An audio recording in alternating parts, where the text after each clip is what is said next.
Hey, this is Mr. York, and we're going to try to give you a little lowdown on iMovie. iMovie is really simple and really nice and pretty easy. And if you're having trouble with it, just getting started, hopefully this will help you get through it. This is a video that we threw in that is part of football from last year, and I already trimmed off the front of this, it looks like. So what I want is this scene here with the star linebacker running through the crowd, and we're going to stop it like right there. It's nice when we can go forwards and backwards too, isn't it? So this is what's known as scrubbing, and we're scrubbing the video.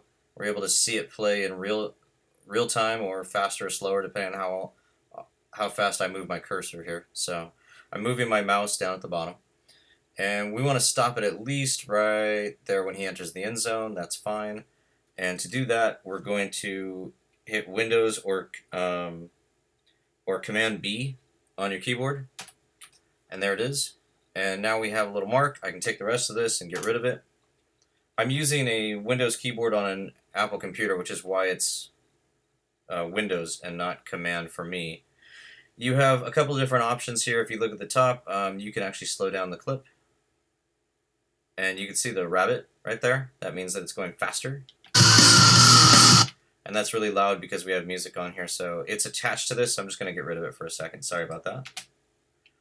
And there he is going even faster than normal. In fact, we can put that like half speed if you want. The less amount of time this takes up, the faster it's going to be. In this case, we're going to slow it down, and so you'll notice that as soon as we get past that threshold of where the natural speed was, we go from a rabbit to a tortoise, and the tortoise tells us that it's slowed down quite a bit. I'll even do it that much. I'll do it a little bit more. Kind of fun, and we can see him run in slow-mo now. Hey, look at that.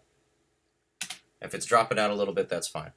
We're going to go up here to our tools, and I'm going to take this, and now we're going to make a copy of it by just hitting, in my case, Windows C, or you could use Command C. You can right-click also, and there's split clip is Command B. You can see all the different commands right there, which is kind of cool. So I'm going to copy that. I'm going to move over here to where there's a new section and just hit, you can right click or hit Command V. Now I have two sections of the same exact clip, back to back. What I want to do is go up here to my speedometer. That controls my speed, and it says that I'm at custom 58% because I didn't choose, this is normal, and I could have reduced it to slow and done it here by 10%. That would have been enough. I did it all the way to 50%, which is a lot. So I'm going to go to 10%, and I'm going to reverse it as well. So now, when he comes to here, he's going to run into the end zone in slow-mo and immediately run back out again. But it's more slow. So 10% is probably too slow, so let's go ahead and take it to 50 by going back to the chronograph and slow it down to half speed. And that's about what we want. Boom, and then he goes back. Isn't that fun? Whee! Whee! Alright, so the only other problem I have is that I don't like all the extra space. So from here to here, when we get really close to him, right there I feel like is pretty good. I'm also going to create another clip that way. I just split it right there using the blade tool. Remember, all I have to do is right click, and there's detach audio, but split clip is what we're using, which is Command B. I already split it, so I can't do it again. Let's try that again. There we go. Split clip. Hey, there we go. We can add a freeze frame. There's all these different commands that are here when you right click. If you're on Mac and you don't have a Windows mouse, then you have to do it another way, but it's nice having a Windows mouse for sure. So one of the things that we're going to do is we're going to try and crop this a little bit. So I'm going to click on just this clip. We're going to go up here to the crop button, which is the normal crop tool that you would have from any other program on a computer. We're going to go to crop to fill, and we're going to try and see if we can capture just a little bit less of this screen so we can highlight our runner. I'm going to keep it down here pretty low because he pretty much runs along the bottom. I'm going to keep it right there and see if that works. Oh, I actually ran over something in my media folder. I don't know if that worked or not. Let's see how that goes. Looks like it did it. And he's a little bit underexposed. There's a funny little jump clip right there. That's kind of fun. So right there, I'd like to change his exposure too. Can we do that? Ooh, that's not good. Don't like that at all. So we have different ways of changing the color. We can put effects on it, which I don't really want.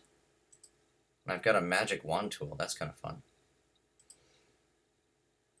If you want to learn more about these tools that we don't learn a whole lot, we don't use a whole lot, then you can certainly look it up online. There's tons of videos.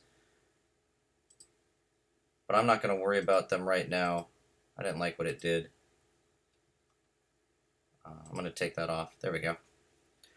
Sometimes you don't like the effect that the computer will put on it, so you just got to stick with what you got. We cut off his head a little bit right there, but you get the idea. That's how you adjust it. Let's add some music to this, and if we go over here to audio, we can go to sound effects, and the easiest thing to do is to type in the word long, and then we'll get a couple different ones. There's one that we hear all the time from Apple. I'm going to take and drag it down here, and let's see how this looks.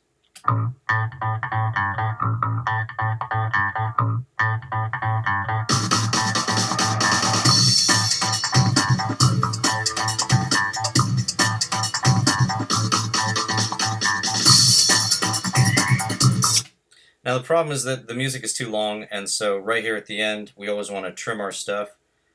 And so right there I'm going to trim the music by, again, hitting Command B. You have to make sure you select it. And then let's take that, delete it, and now we have a prompt ending. We want to fade it out. And that's a lot better. Alright, cool. So this has been Mr. York. If you have any questions, feel free to always ask me during class, or make sure that you go to YouTube and prompt your question there, and I'm sure you'll find a lot of different videos about it. Hopefully that helps you out with backwards video.